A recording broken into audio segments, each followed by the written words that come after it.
came to the United States in the early 1980s. We came because of the conflict in El Salvador. We came in different stages. My father came first. Young men were being recruited by both the government forces, but also by the guerrilla forces. And he was able to save up to bring my mother. And when she came, they both worked multiple jobs. So they sent for my younger sister and I to come to the United States. And so we made that journey to the U.S. With my grandfather. We were brought over on the trunk of a car. And so we crossed the border from Tijuana to San Diego.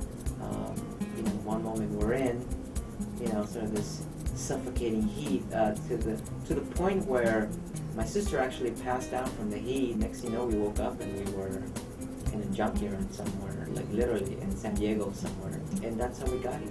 So during the first several years in the United States, we were undocumented, and we lived in fear of the authorities. We lived in fear of the police. It was at a time in the late 80s when the government felt that something needed to be done about this growing population of immigrants. And so the Reagan administration and Congress at the time decided to pass this Comprehensive Immigration and Control Act of 1986. And it was through that piece of legislation that ultimately, by the late 80s, my family and I were able to legalize our status. And, I am the first in my family to graduate from high school, to go to college, let alone, have a PhD. I was one of those students that received the most amount of financial aid. My family contribution at the time, I remember, was $750 in the first year. For most middle-class families, that's not a tremendous hardship. For us, it was a tremendous hardship. A lot of the research shows that poor kids don't go to college, and one of the contributing factors of that is that they don't know about financial aid.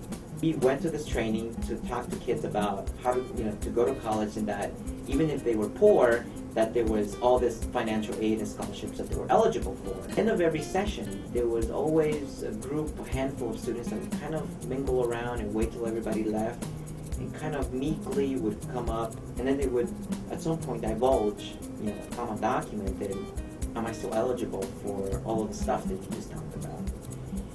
And it was a heartbreaking experience to have to tell the students, actually, you're not eligible for these resources. Almost 4 years ago now, there was a lot of educators and teachers who just had no idea what that meant, to be undocumented. How is that possible? How does that happen to people?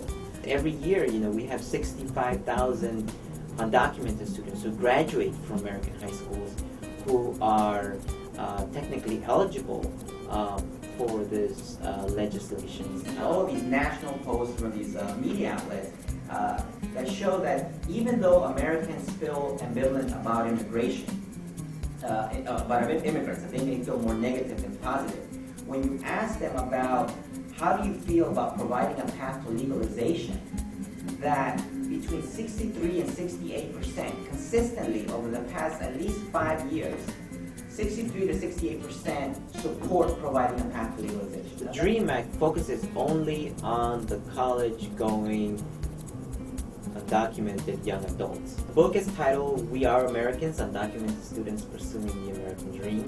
My work highlights that as we're discussing the merits of providing a path to legalization, we have to think beyond sort of our notion of legal, illegal. We have to recognize the social contributions that these young adults are making to their communities. We have to recognize their sense of belonging, their sense of identity.